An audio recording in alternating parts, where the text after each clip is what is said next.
Hi everyone, Ryan Ratliff here. I'm the fly tying manager and guide at Mad River Outfitters. Today we got a couple things I want to show you. The first thing for this product spotlight are these Mangum original dragon tails. So these are some cool things that we have in. These have been out on the market for a little bit. We just got them in the shop a couple weeks ago. Some really cool things. This is basically just a long piece of chenille. It's got a cord in the middle of it, really flexible. The nice thing about it is it does hold some water, so it gives you a little bit of weight in the back of the fly. Certain patterns that you want to have a little bit of weight in the tail, get a little bit more side-to-side action. It is a long piece of material, so if you're doing pike and muskie stuff, that's a great size. Some saltwater stuff, that's a great size. For smallmouth, you can drop it down to about like this, maybe largemouth bass too. Even some, there's just lots of different things. Also, it's a great material. There's some great potential for peacock flies also.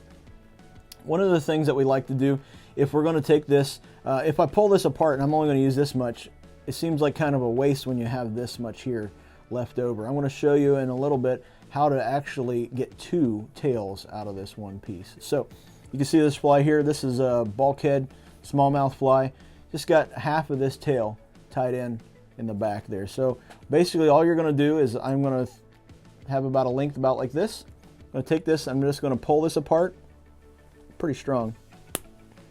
Pop it apart, and just like you would with any chenille, you're tying a woolly bugger or whatever, you're going to pull some of the fuzz off to expose the cord. All right, so I'm going to show you how to actually tie it in so that you can see the cord piece right there. Drop my clouser jaw in. Just grab some flat wax. I'm not going to actually tie a whole fly. I'm just going to show you how to tie it in. A lot of people, when they first see this, they think, oh man, this thing is going to just wrap around and foul a lot, wrap around the hook, which it can if you don't do it properly. So again, I'm going to expose this cord. Right here, I could put a shot of super glue or Zap-A-Gap right there, kind of roll it if I wanted to make it nice and tight. But I'm going to tie in that cord, and I'm going to go a couple loose wraps right over top of that cord. Tie it down just to get it right in the right position. Give some pretty tight wraps. Get a little bit of fuzz there. I'm going to pull this back. Now at this point, I'm just going to trim this off here. At this point, it's really flexible. It'll wrap around a hook really easily if you don't do some precautions. So the first thing that you want to do is I'm going to wrap this back. I'm actually wrapping over top of the fibers as it goes towards the back of the hook. Got flat waxed here, so it's got some good pressure. Now it's a lot stiffer.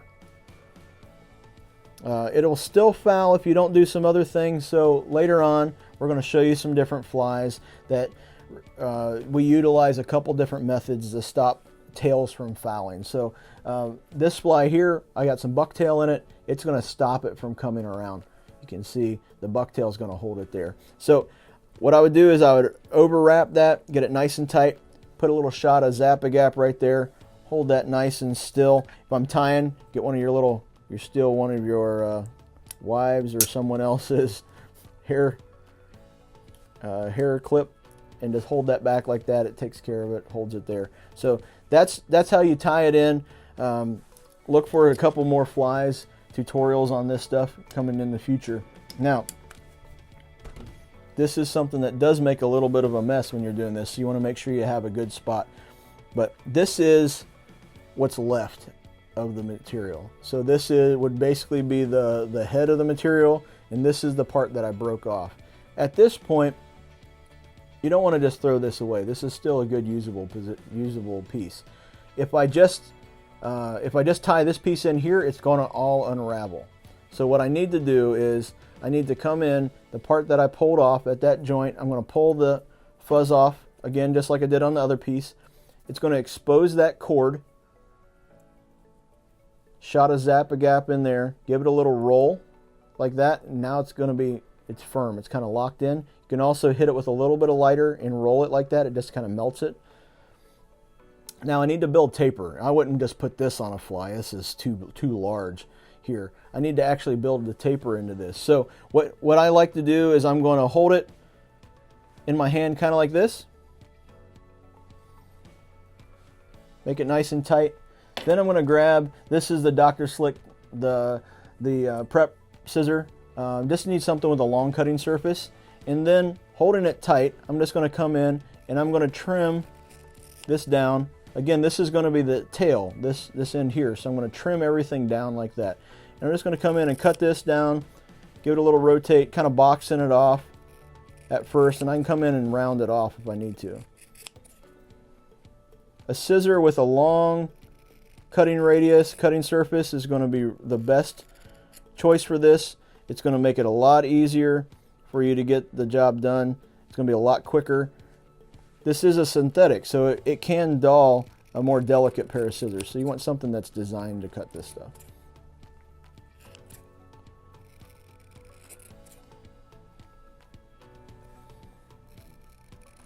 So again, you can see it's kind of making a mess. So you want to make sure that you're not doing this like at the kitchen table or in the dining room, or not the dining room, in the living room, something like that. You want to make sure you have a mat down.